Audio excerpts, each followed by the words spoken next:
Assalamualaikum warahmatullahi wabarakatuh. Kita berjumpa lagi di channel Pusaka Komputer. Untuk kali ini saya akan menjelaskan bagaimana cara menginstal Windows menggunakan sebuah flash disk. Ya, kebetulan flash disk yang saya gunakan adalah merek SanDisk. Ya, oke. Nah, kemudian untuk laptopnya sendiri atau komputernya menggunakan komputer atau laptop Asus. Nah, yang pertama, komputer dalam keadaan padam, kemudian Anda colokkan flash disk booting Anda pada port USB. Nah, sebelumnya atau pada video sebelumnya saya sudah menjelaskan bagaimana cara membuat booting install Windows pada sebuah flash disk. Bagi yang belum menonton atau belum pernah lihat video saya, silakan cari di channel ini.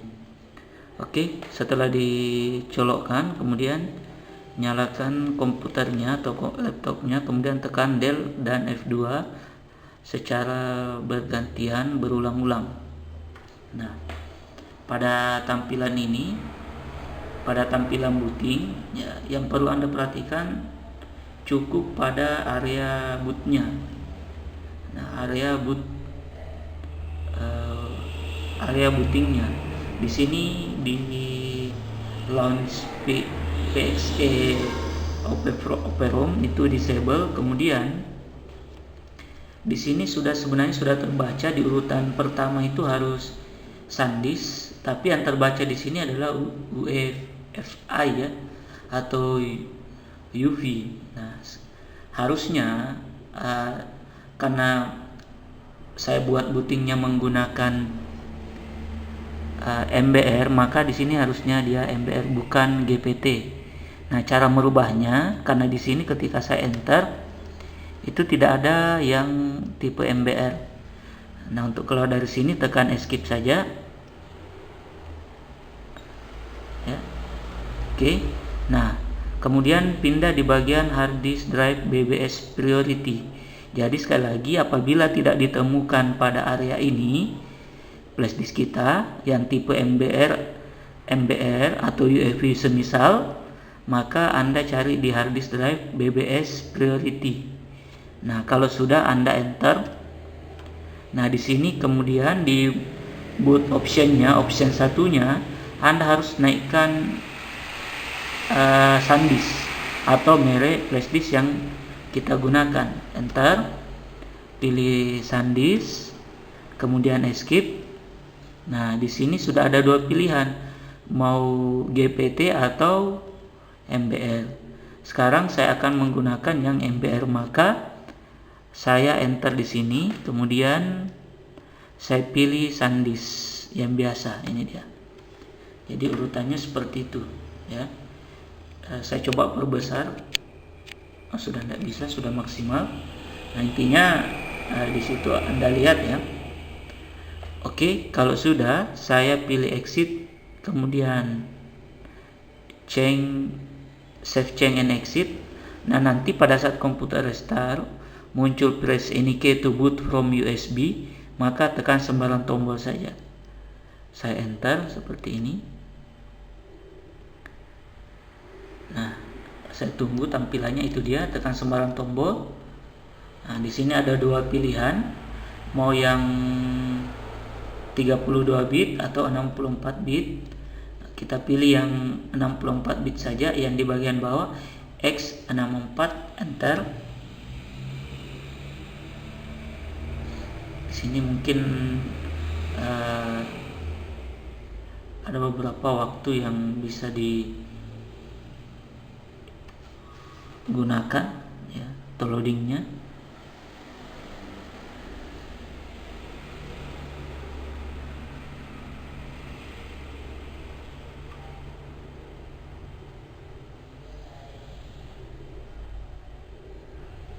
Jadi sebenarnya booting apapun kita gunakan, Jadi jenis BIOS apapun kita gunakan, intinya yang harus pertama adalah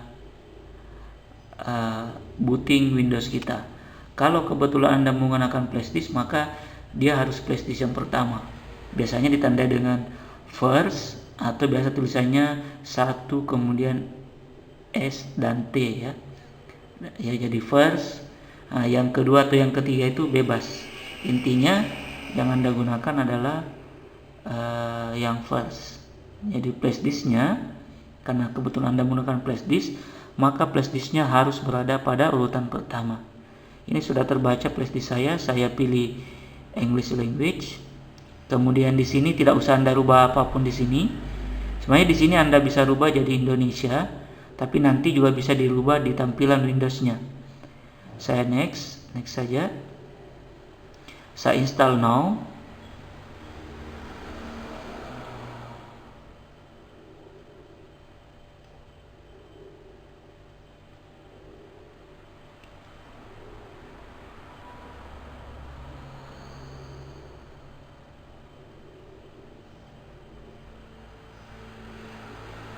Nah, di sini ada beberapa pilihan Windows yang bisa kita pilih untuk diinstal.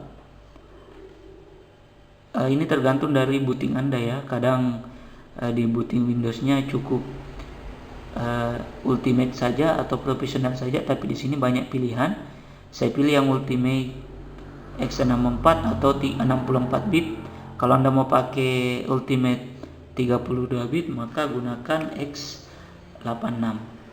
Saya klik, saya next. Oke, kemudian setujui lisensi agreementnya, next. Kemudian di sini ada dua pilihan. Untuk penginstalan Anda pilih custom. Nah, pada area ini silakan Anda tentukan di mana ingin menginstal Windows. Nah, di sini harddisknya kebetulan terbagi 3 partisi, yaitu master, galeri, dan ini di bagian atas adalah C. Nah, untuk penginstalannya sendiri, nah caranya yang harus Anda pahami bahwa biasanya sistem itu berada pada partisi C. Jadi apabila harddisk Anda terbagi 3, CDE, biasanya atau pada umumnya harddisk atau tempat penyimpanan sistem atau program itu atau Windows itu berada pada drive C, yaitu pada bagian atas. Nah, kalau sudah aktifkan drive C di mana kita ingin menginstal Windows, kemudian pilih drive option seperti ini. Kemudian yang berikutnya Anda pilih format. Sebenarnya bisa langsung Anda pilih format, kemudian next nantinya.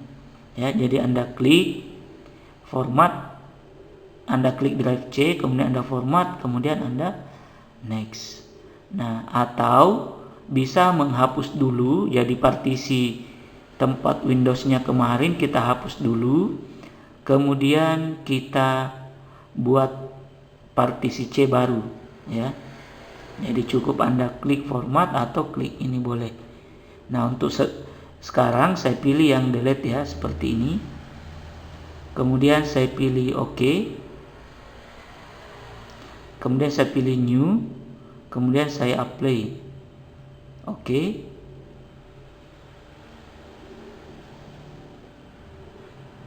Nah, kalau sudah, di sini kan saya sudah partisi kembali ya, untuk C-nya saja ya. Untuk D-nya biar atau tidak usah Anda apa-apakan. Jadi data di sini dengan ini tidak usah Anda ganggu. Ya, cukup ini saja.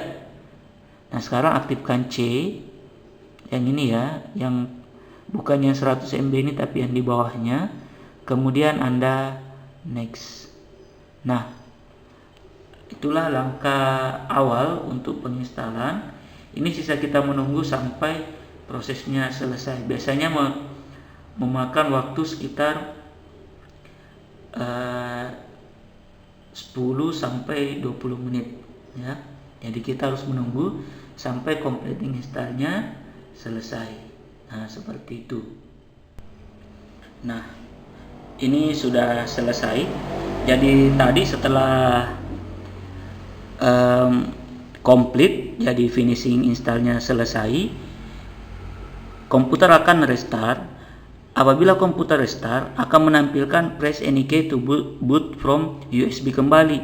Nah, Anda tidak usah menekan sembarang tombol lagi, karena ini hanya menyelesaikan saja. Jadi sekali lagi, penekanan sembarang tombol itu hanya dilakukan pada bagian awal ketika kita melakukan penginstalan.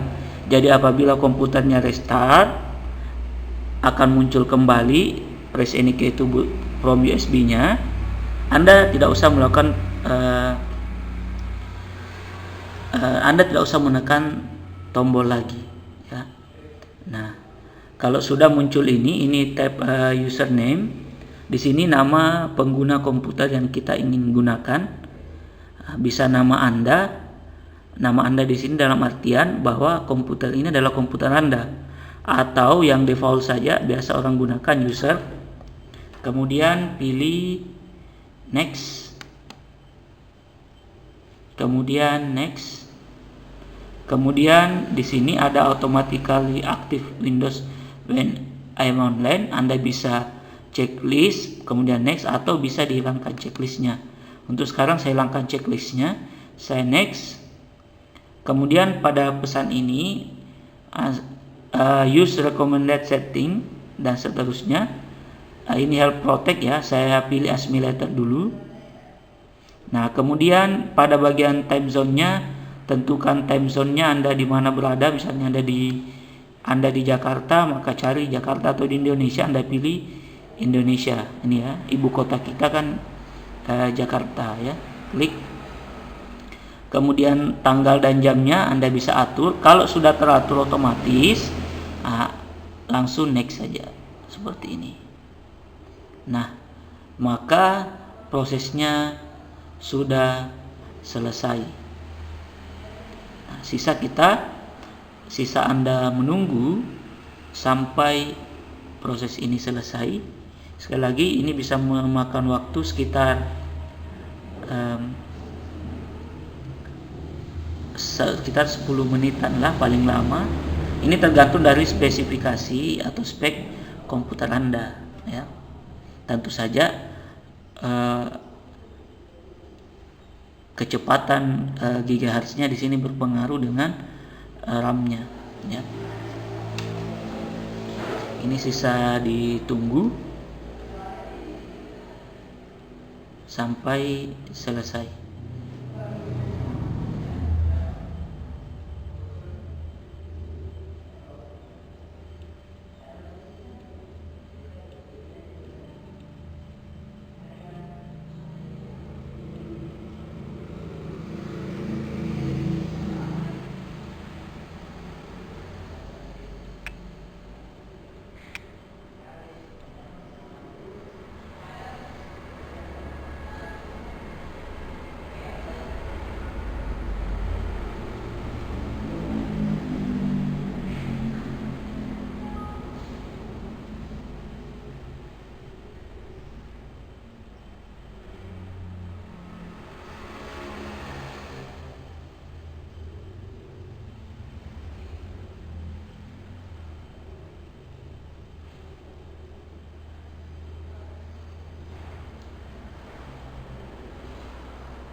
Oke, ini sudah selesai.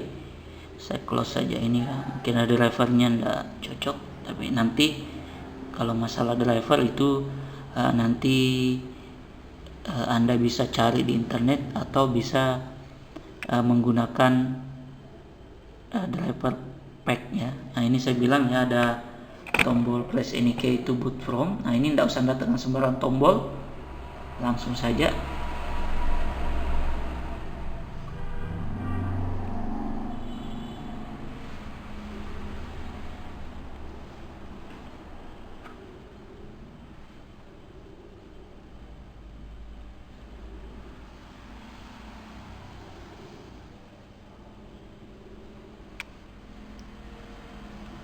Oke, ini sudah tampil welcome. Jadi kita sudah mengganti Windows sebelumnya menjadi sebuah Windows 7 yang baru. Nah, yang perlu Anda pahami di sini adalah, saya perkecil dulu tampilannya ya. Oke. Ini. Oke, yang perlu Anda pahami di sini adalah drivernya ini kalau untuk laptop ya, atau untuk NB ataupun komputer portable, itu biasanya ketika kita menginstal itu ada beberapa hardware pendukung yang belum terinstall drivernya. Artinya alatnya ada di dalam mesin komputer kita, tapi belum ada programnya, atau bahasanya orang drivernya ya. Seperti di bagian sudut bawah sini, ini kalau kita ingin menggunakan WiFi itu tidak akan bisa karena driver WiFi-nya belum ada.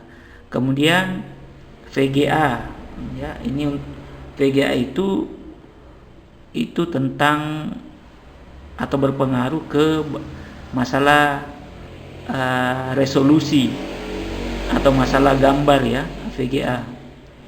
Kemudian untuk soundnya sudah ada, jadi speakernya sudah ada. Nah, seperti itulah ketika kita melakukan proses instalasi. Jadi jangan heran ketika Word-nya mana, Corel-nya mana. Ya tentu saja untuk penginstalan Corel, Word dan sebagainya itu harus diinstal setelahnya. Ya, jadi ingat, jadi setelah Anda melakukan penginstalan Windows seperti ini, yang harus Anda lakukan yang berikutnya adalah khusus untuk komputer ya, untuk komputer jenis laptop, NB ataupun yang lain, itu yang harus Anda cari dulu adalah driver pendukungnya atau perangkat pendukungnya. Anda harus instalkan driver. Cara mengeceknya bisa klik start, kemudian di My Computer Anda klik kanan, kemudian manage ya.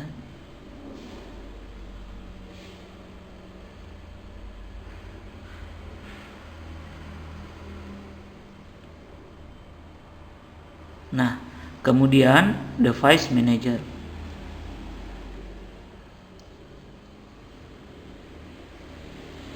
Nah, di sini ada beberapa yang memang tidak otomatis terbaca oleh sistem di Windows 7, yaitu Ethernet-nya. Berarti ini untuk LAN. Kemudian network controllernya, yaitu untuk Wi-Fi-nya dan lain-lain. Nah, ini harus terinstall ya. Anda sisa cari di internet ataupun Anda gunakan driver pack. Nah, ini kemudian VGA standarnya VGA-nya masih standar. Jadi masih butuh VGA yang didukung oleh